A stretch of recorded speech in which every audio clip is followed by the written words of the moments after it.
दस्य ज्ञानाञ्जनशलाकया चक्षुरुन्मिलितं येन तस्मै श्रीगुरवे नमः। नमो विष्णुपादाय कृष्णप्रेष्ठाय भूतले श्रीमते भक्तिवेदान्तस्वामिनिति नामिने। नमस्ते सारस्वते देवे गौरवाणी प्रचारणे निर्विशेष शून्यवादी पाश्चात्य देशतारणे।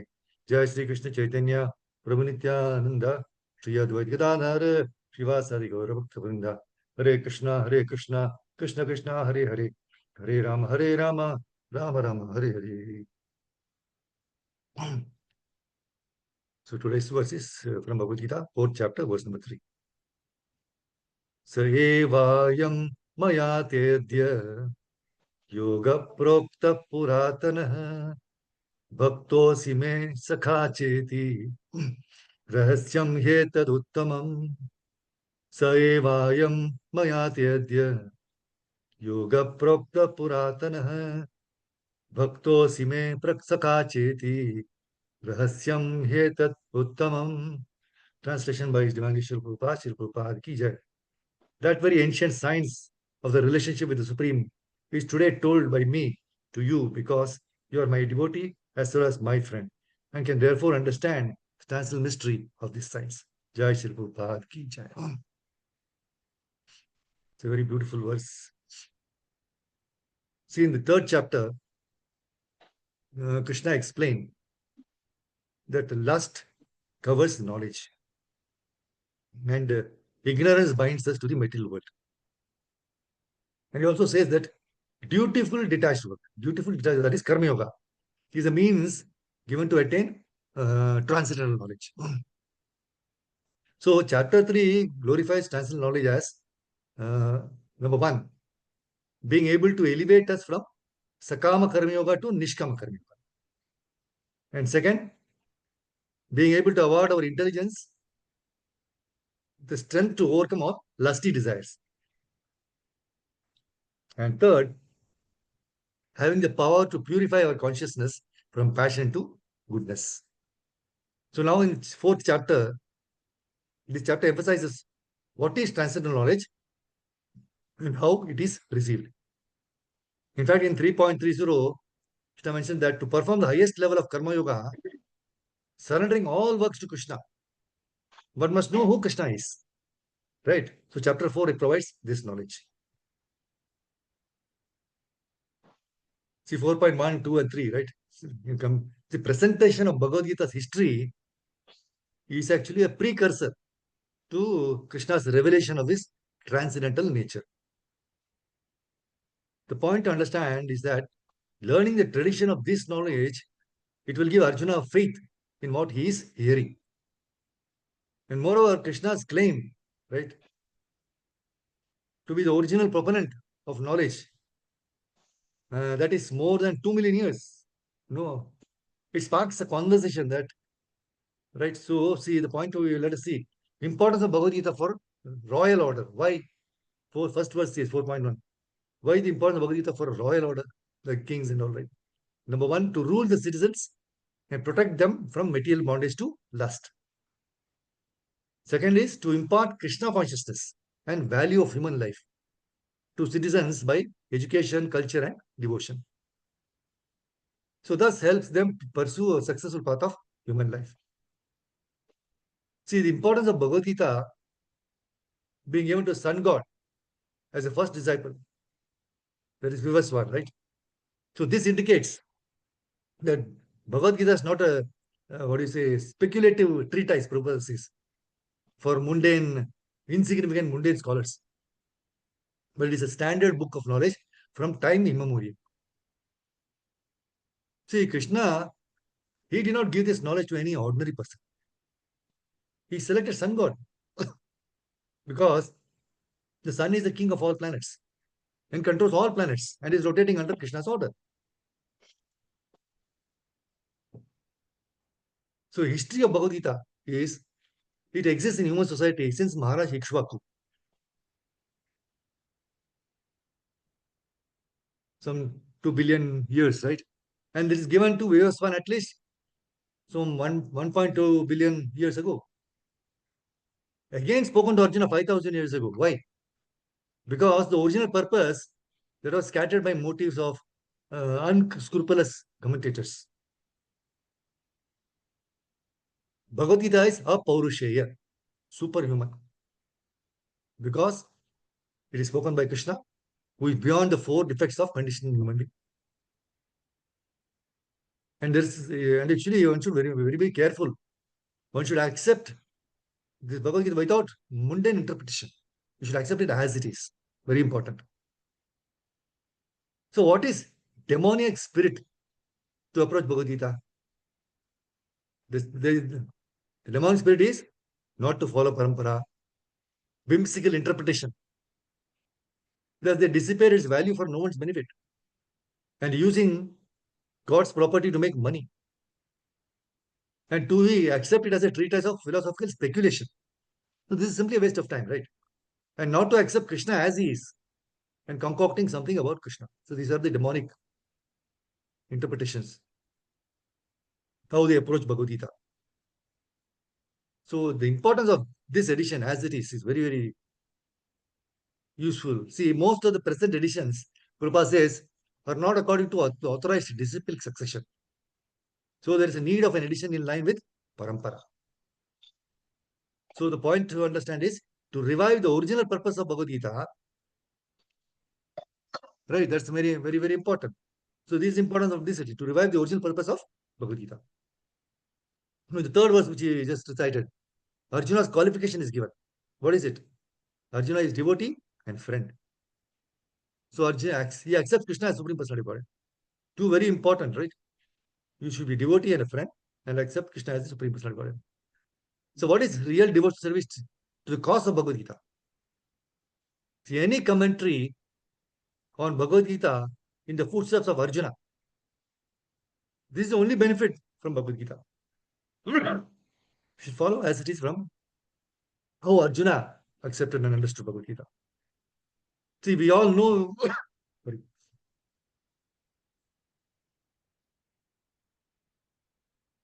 See, we all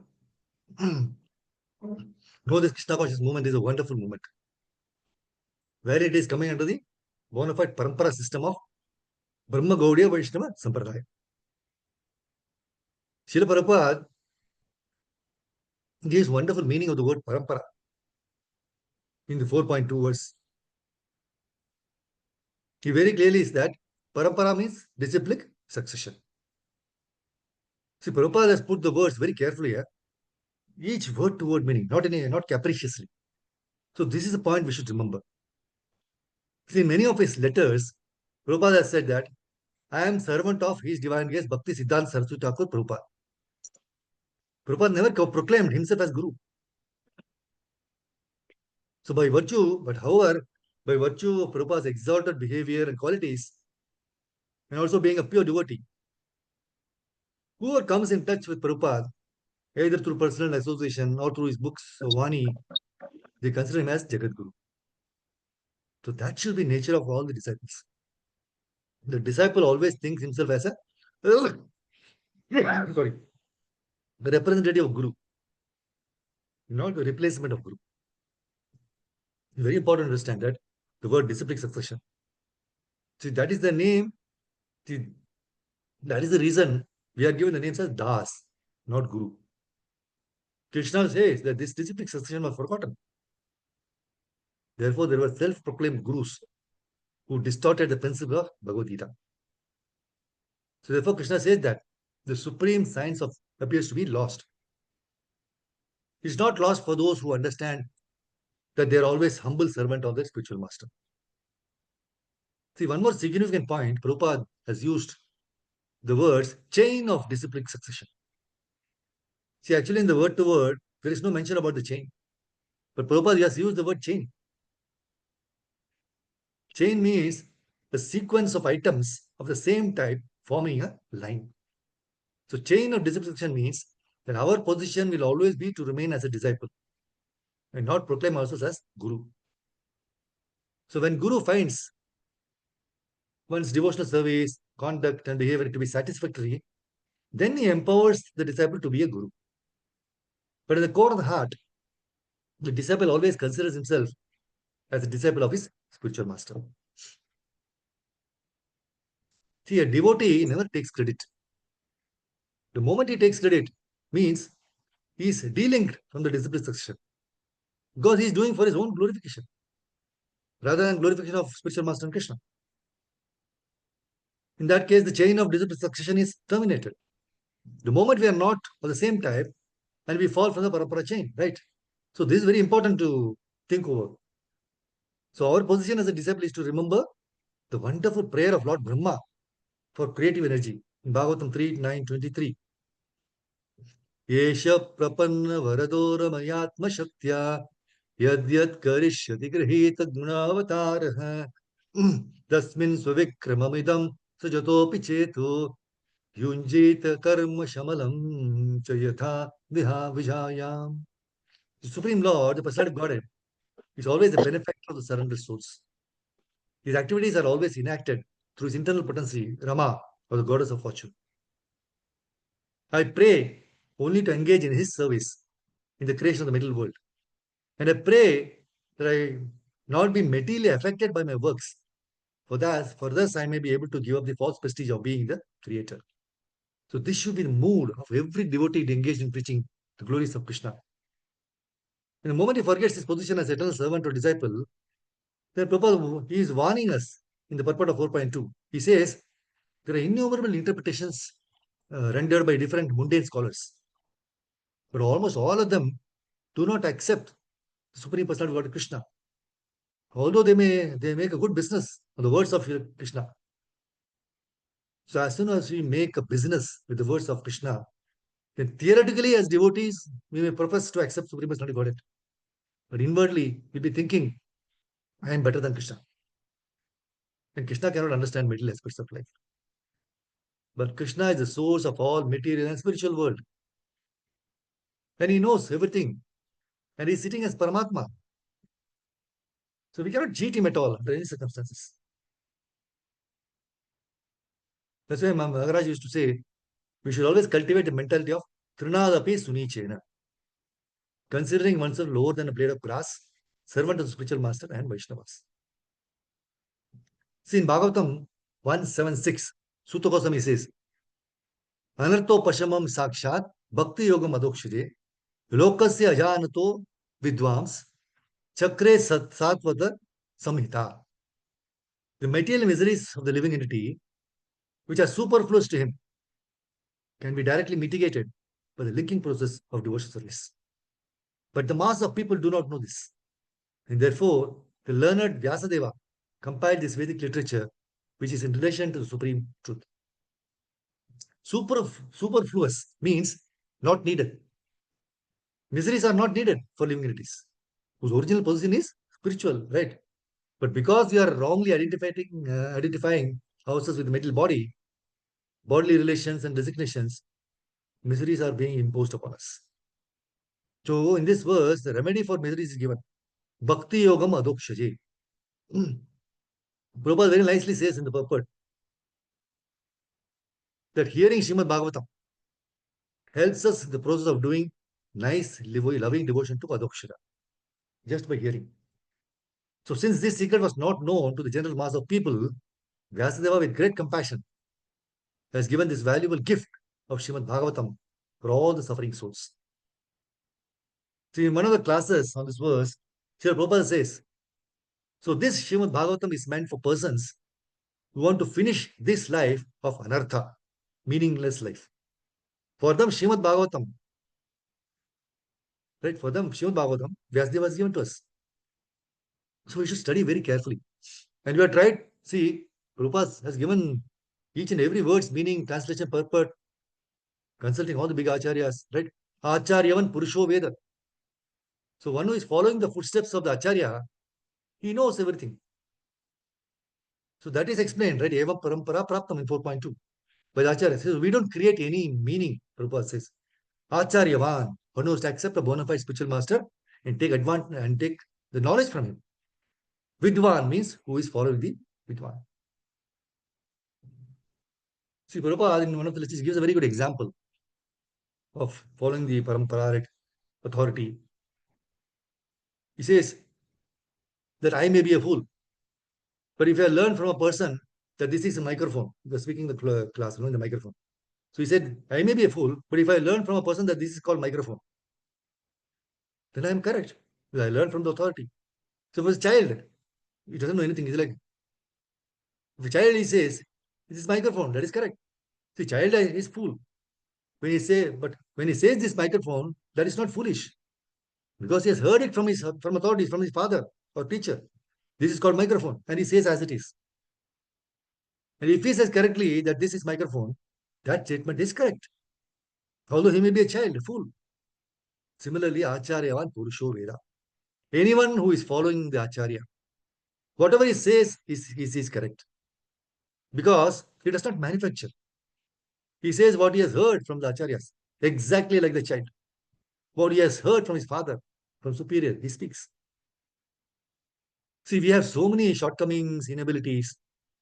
And when we keep dwelling on our inabilities, there is a danger that we lose our enthusiasm for service. So the words of Prabhupada gives us the hope and solution under such circumstances.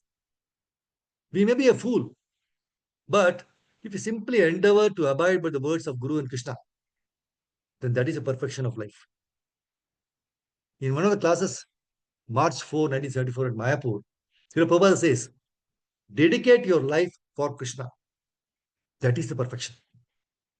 Even if there are some faults, dedicated life is noble life. Maybe due to our past habits, we may commit some faulty action, but that dedicated life is sublime. So instead of brooding over the past and wasting the time, it will be beneficial for us and people around us if we simply follow the footsteps of the Acharyas and dedicate our life in serving Guru and Krishna. So our Krishna conscious movement is very simple. Prabhupada says we haven't got to manufacture anything, any philosophy by research work. No. Krishna says Yoga Prokta Puratana. 4.3 we saw, right? We have to speak the same thing. Puratana, right? Very, very old. So nothing to manufacture. So our parampara is as explained, Eva parampara praptam, imam rajarashyo vidhu. See, nowadays, we have advanced in education and civilization. And therefore, we have to concoct some idea, right? Oh, I am more learned. No, it is not our business to do that. We have to speak the same old Puratana. And what is that Puratana? 5,000 years ago, Krishna says, surrender unto me. So we have to preach this old gospel, right? Surrender to Krishna, finish your business. Krishna says, I am speaking that whole thing, which millions of years ago I spoke to Sun God.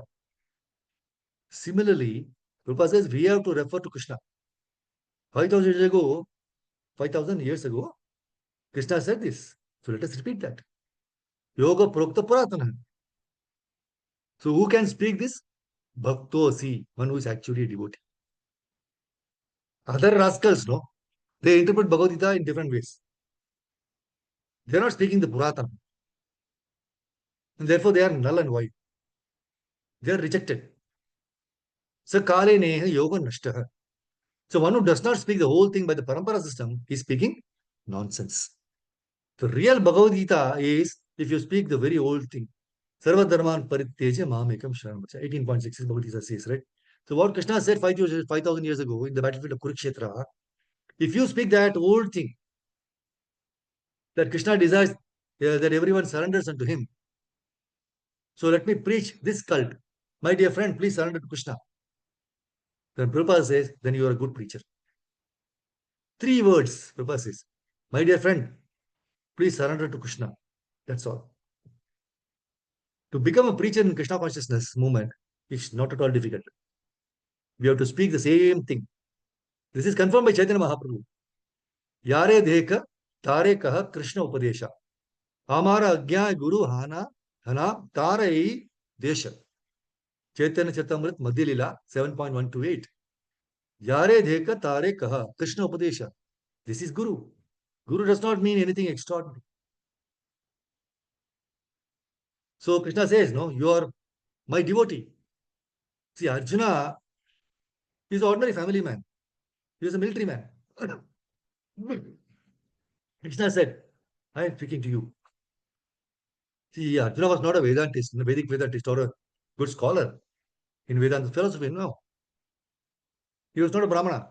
He was not a renouncer, nothing of the sort. He was a military man. Arjuna was a military man and he was a family man.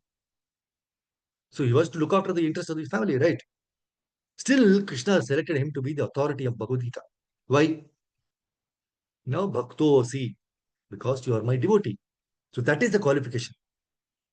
So to become Krishna conscious is the qualification to understand Bhagavad Gita as well as to understand Krishna as he is. Therefore, we have to become Krishna conscious. And what is that Krishna consciousness process which we have already been doing, right? Hare Krishna, Krishna Krishna, Hare Hare, Hare Ram, Ram Ram, Hare Hare. This chanting and this hearing of Bhagavad Gita. The Bhagavad Gita hearing as it is from persons who are engaged in this business, that will help us to become Krishna conscious. And as soon as we become Krishna conscious, Krishna also helps us to understand. So Krishna says, no, my dear Arjuna, you are my very dear friend as well as a great devotee. Now, what is the reason? We saw, no, he is not a sannyasi, Vedantist, philosopher, nothing. Still, you find in the fourth chapter of this Bhagavad Gita, Krishna says, oh, my dear Arjuna, you are very dear to me and you are my great devotee. Now, if a person becomes very dear to Krishna, what else he wants more?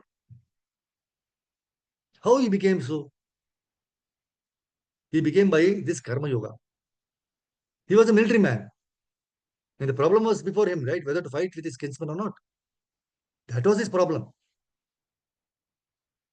See, he was a fighting man in the beginning, before hearing Bhagavad Gita. And he remained a fighting man after hearing Bhagavad Gita. So similarly, suppose you are engaged in some particular type of work before hearing Bhagavad Gita, right? And after hearing, understanding Bhagavad Gita, you have to remain in the same position.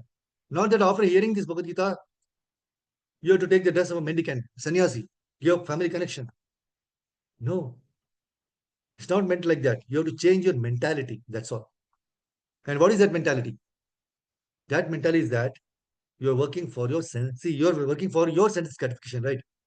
And you have to change your mentality for gratifying the sense of Krishna. That's all.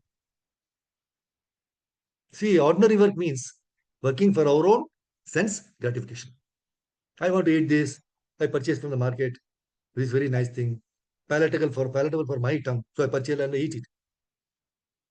So when you become conversant with this philosophy of Bhagavad Gita, so when you go to purchase, you have to think whether this thing is palatable to the tongue of Krishna. How can I satisfy Krishna? That's all. This is the change of mentality. See, Bhagavad Gita is spoken by Krishna and Bhagavatam is about Krishna and his devotees. So both are not different from him. The impact of studying these literatures is very nicely mentioned in Bhagavatam 2:237. Pibanti ye bhagavatatmanasatam katamritam shravanaputeshu samvritam punanti te vishaya vidushchitashayam vrajanti tacharana saroruhantikam. Those who drink through oral reception, fully filled with the latent message of Lord Krishna, the beloved of the devotees, purify the polluted aim of life known as material enjoyment, and thus go back to Godhead, to the lotus feet of Him, the personal Godhead. So the second line of this verse very nicely tells us as to how we should study or hear Srimad Bhagavatam. Kathamritam Shravana Puteshu Sambritam. We should fully fill our ear holes with nectarian Krishna Katha. Sambritam means fully fill.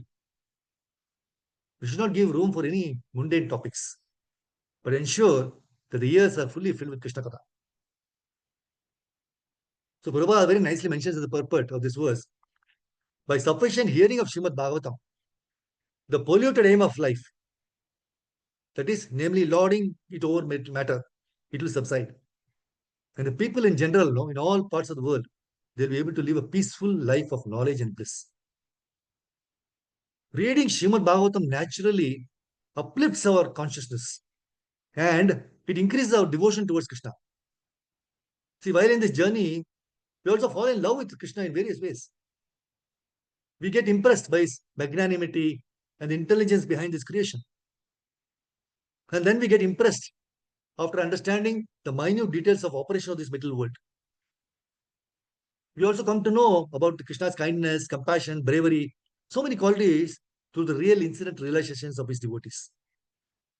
We get to know every single details about what happens after death.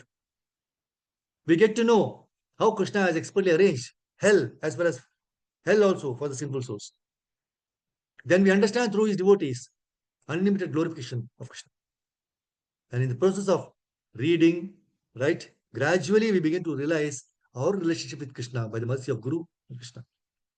That's why Krishna himself explains in Gita, verse 4.3, Saevayam mayate adya yoga prokta puratana bhaktosi me saka cheti rahasyam yehetad uttamam.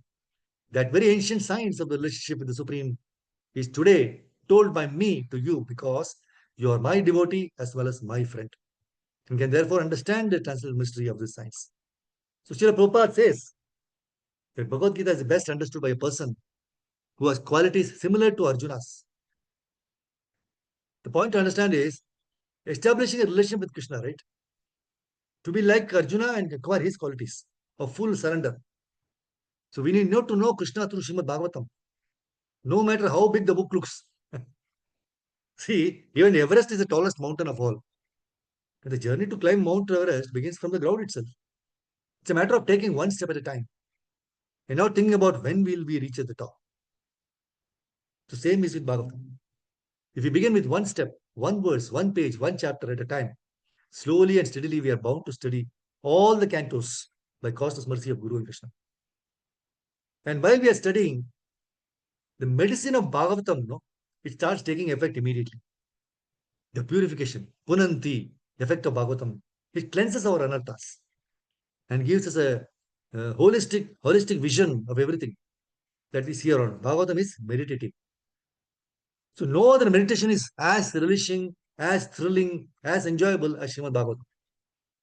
The journey is simply wonderful, peaceful, and blissful. So it's a constant happiness that we delve in, right, until we are with Bhagavatam, until we are with Srila Prabhupada's purpose. Nothing in this entire world can be compared to the happiness one gets by associating with Srimad Bhagavatam, especially Srila Prabhupada's purpose. So it really has the potency to take us out of any trouble or misery which we are going through, and then it places us in pure bliss. ग्रंथराज Shrimad Bhagavad Gita की जय श्री प्रभुपाद की जय ताई वांछा कल्पतरुभ्यश्च कृपा सिंधु भवेश्च पतितानां पावनेभ्यो वैष्णव thank you very much माता जी Hare Krishna Prabhuji. Hare Krishna Prabhuji, Dhanvat Pranam. Prabhuji, I just wanted to add something here. We are reading, Shri Prabhu has started our reading session for Srimad Bhagavatam. And yesterday only we successfully completed 6th canto, Prabhuji. So it took us 3 years. So we are every day we are reading Srimad Bhagavatam, and I'm extremely fond of Srimad Bhagavatam, Prabhuji, because one day if I do not read, I feel like I became fond of Srimad Bhagavatam a lot. So you today you spoke about Srimad Bhagavatam. It's a fruit of all Vedas. We are relishing it, Prabhuji, by Sri Hari Prabhu, who started this in a reading session. Kalyani Mataji, Premamai Kunti Mataji regularly attends. So thank